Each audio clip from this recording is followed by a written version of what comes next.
l'approche de ton travail. Mhm. On vient te voir pour une raison particulière ou des raisons particulières. Il ne s'agit plus, je dis ça, je n'en sais rien, hein, il ne s'agit plus pour celles et ceux qui viennent te voir d'avoir des réponses sur leur futur. On est Exactement. bien d'accord. Dans ce cadre-là, est-ce qu'ils savent qu'ils vont voir une hypnothérapeute, mais qui va utiliser des sons? Alors, c'est sur ton site internet, certes, mais le cadre, tu leur expliques, tu viens de nous le dire, qu'il est nécessaire pour eux de comprendre la démarche et de leur participation au sein de cette démarche. Mhm. Donc, il y a je dirais une première séance où il y a cette explication. Oui, oui, c'est assez rapide puisque en fait, quand la personne vient, elle me dit voilà, je viens vous voir parce que je suis pas bien ou j'ai tel problème, tel schéma répétitif ou je vis de la colère ou j'ai un problème par rapport à l'abandon. Je voudrais savoir pourquoi je répète toujours ce schéma d'abandon. Même des gens qui ont des problèmes de santé physique aussi et ils ont besoin d'aller comprendre pourquoi leur être a fabriqué entre guillemets telle maladie. Parce qu'à un moment, l'âme était mal et qu'on n'a pas su forcément l'entendre. Donc toutes ces émotions réprimées, je demande, en mettant la personne en état de relaxation profond, en l'accompagnant avec des sons, je demande à son subconscient de l'amener à la toute première fois où son être a senti cette émotion, cette problématique. Et donc en fait, elle va tomber dans la scène qui va correspondre à son histoire personnelle. Des fois, les gens vont direct dans une vie antérieure. C'est même pas calculé. Poum, les gens commencent à me dire bah, j'ai une robe comme ça, avec une robe d'époque, et ils commencent à me décrire la scène. Et là, je me rends compte tout de suite qu'on n'est pas du tout dans cette époque-là, quoi. Et ça va tellement loin quand on précise vraiment la première fois que là, il y a une réparation vraiment. Tu sais, quand on n'est pas connecté à notre cœur, c'est qu'on a des morceaux de notre être qui sont en fait capturés dans le temps. C'est un peu comme si tu vas dans le temps chercher une partie de toi qui était restée là-bas, qui te montre, qui te manque et qui fait en fait que tu ne peux pas être connecté à ton cœur. Quand tu ramènes cette partie-là, tu rapatries cette énergie ici dans ton cœur parce que tu fais ce travail de reconnexion, les gens se sentent comme remplis. C'est comme il y a un vide qui est plus là. Et ça fait changer en plus les sons des programmes et reprogramment et remettre au neutre en fait. Et en fait, ça ouvre aussi des portes pour les personnes. Elles sont beaucoup plus dans l'intuition, beaucoup plus dans l'écoute. C'est ça qui est en fait important. Les sons en question, Ouais. où tu les as eus, pourquoi tu utilises ces sons-là? Où je les ai pêchés? Ouais. Bah écoute, je les ai pêchés. Ils viennent tout seuls. Je demande. Je me relis. Je me relis, je demande pour la personne, c'est comme une prière et je demande que les sons qui soient justes pour cette personne descendent. Et donc ça peut partir dans les graves, ça peut partir dans les très aigus, ça peut partir dans le neutre, même faire des chants. Des fois les gens quand ils sont au moment de cette réparation, cette reconnaissance, il y a une personne une fois qui m'a dit mais j'avais l'impression d'être bercée comme dans le ventre de la mer, c'est des sons qui comme des chants en fait. Mais je calcule rien et ça s'arrête tout seul. Quand ça suffit, ça s'arrête. Je ne sais jamais ce qui va se passer et quand ça va s'arrêter. Au moment où tu fais ces sons, Ouais. c'est au moment où la personne a touché cette racine. J'en fais avant pour D'accord. l'accompagner à quand je demande à son âme de l'amener à la première à la racine de son problème, enfin de ce qu'elle cherche en tout cas. La personne est déjà en relaxation, mais je demande à ses guides d'ouvrir les portes pour lui donner accès à l'information.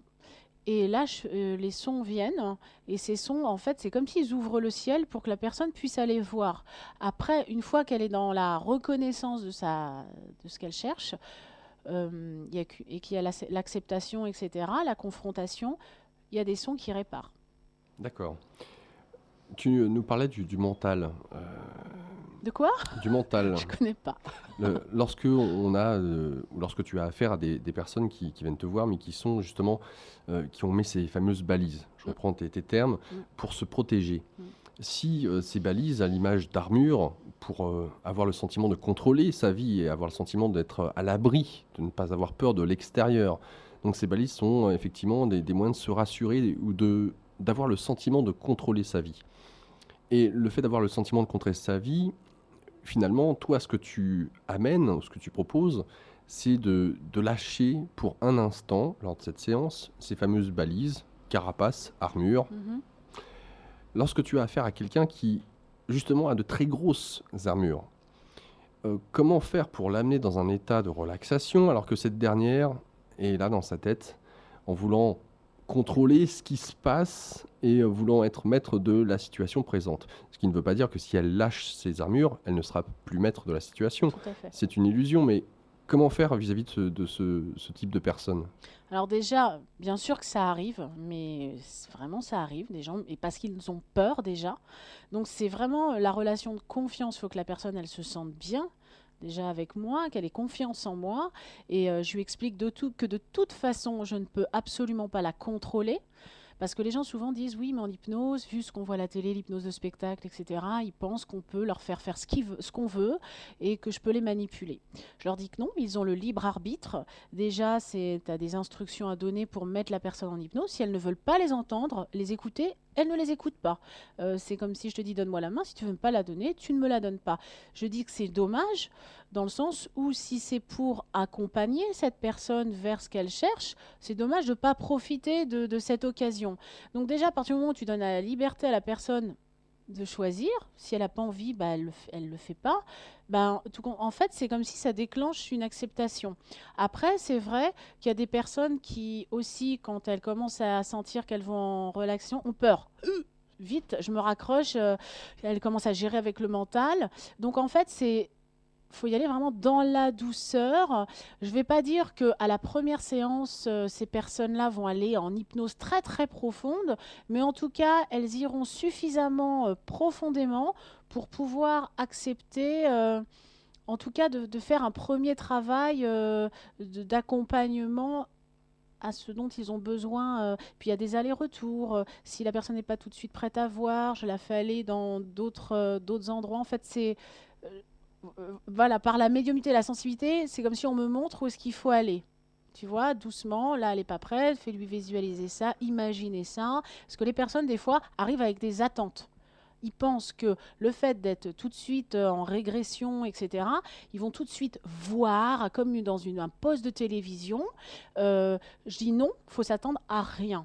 Tu peux avoir aussi bien un ressenti, tu peux avoir des images, tu peux avoir des odeurs, tu peux entendre, ou tu peux tout simplement avoir l'impression que tu imagines. Mais en fait, tu n'imagines pas. Donc, à partir du moment où tu dis aux gens, même si tu as l'impression d'imaginer, partage-moi ce que tu imagines, ça fait tomber plein de barrières. Ils se permettent, parce qu'ils pensent toujours qu'ils vont dire des bêtises. Et c'est, en général, on arrive toujours quand même à quelque chose, hein. Et plus les personnes prennent confiance, plus c'est facile de se laisser aller, en fait. Se laisser aller. Alors déjà, c'est extrêmement important d'avoir cette notion de confiance envers toi. Mhm, S'il n'y a pas ça, il n'y a pas ce partenariat qui peut s'opérer. mhm, Euh, Vis-à-vis des problématiques ou des schémas, les personnes viennent, souhaitent régler ou résoudre cette problématique. Si cette problématique est là depuis très longtemps et si de surcroît ils ont orchestré, balisé leur vie pour vraiment se protéger euh, avec de très hautes murailles mentales, croyances et autres, dans quelle mesure est-ce que, parce que j'imagine que cette question t'est posée, à savoir combien de temps, combien de séances? Donc, Alors, eh je vais oui. peut-être te surprendre. Ah, ben, surprends-moi. Des fois, une séance est suffisante. J'ai des personnes qui ont fait des psychothérapies, des psychanalyses depuis des années. Je ne juge pas. Je dirais que ce sont des thérapies qui s'arrêtent au mental. Mais à partir du moment où on a compris, les gens des fois comprennent très très bien comme ils fonctionnent, ils savent pourquoi ils sont mal, etc. Mais voilà, ils ont fait le tour du problème dans tous les sens, ils en ont parlé je ne sais combien de fois, mais la souffrance, dès que quelque chose arrive dans leur vie, on va dire, ça vibre Oui. pour eux. Bah, le corps de souffrance, il est complètement éclaté, quoi. Ça va pas du tout. Donc je dis, la thérapie